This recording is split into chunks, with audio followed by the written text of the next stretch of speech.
खिड़की के पास खड़ी मीरा सोच रही थी भाई दूज आने वाली है, पर इस बार न तो माँ ने फोन करके भैया के आने की बात कही और न ही मुझे आने को बोला। ऐसा कैसे हो सकता है? हे भगवान, बस ठीक हो सब कुछ। अपनी सास से बोली, मान जी मुझे बहुत डर लग रहा है, पता नहीं क्या हो गया, मुझे कैसे भूल गए इस बार। सास ने इजाजत देते हुए कहा, कोई बात नहीं बेटा, तुम एक बार खुद जाकर देख आओ। सास की आज्ञा मिलने भर की देर थी कि मीरा अपने पति साथ मायके आ पहुंची, परंतु इस बार घर के अंदर कदम रखते ही उसे सब कुछ बदला सा महसूस हुआ।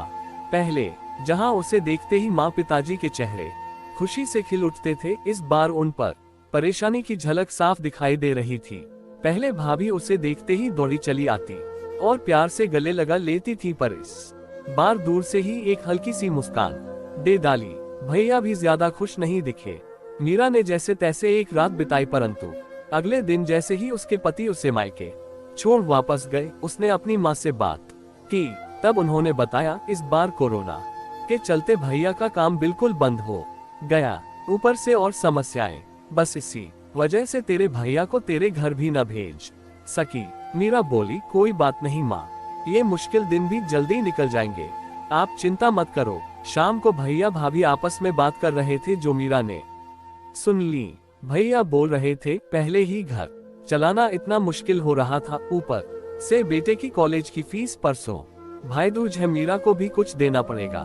भाभी बोली, कोई बात नहीं, आप चिंता न करें, ये मेरी चूड़ियां बहुत पुरानी हो गई हैं, इन्हें बेचकर जो पैसे आएंगे उससे मीरा दीदी को त्योहार भी दे देंगे और कॉलेज की फीस भी भर देंगे। मीरा को यह सब सुनकर बहुत बुरा लगा। भैया भाभी ये क्या बातें कर रहे हैं?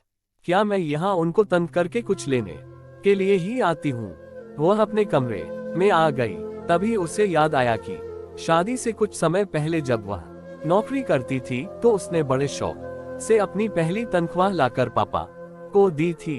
तब पापा ने कहा था, ये पैसे अपने पास ही रख ले बेटा, मुश्किल वक्त में काम आएंगे। इसके बाद वह हर महीने अपनी सारी तनख्वाह बैंक में जमा करवाती रही।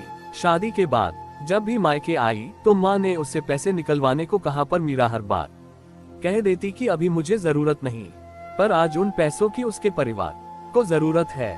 वह अगले दिन ही सुबह भतीजे को साथ लेकर बैंक गई और सारे पैसे निकलवाकर पहले भतीजे की कॉलेज की फीस जमा की और फिर घर का जरूरी सामान खरीद कर घर वापस आ गई। अगले दिन जब भैया का टीका किया तो भैया ने भरी आंखी से उसके हाथ 100 का नोट रखा। मीरा मना करने लगी तो भैया बोले, ये तो शगुन है पगली, मना मत करना।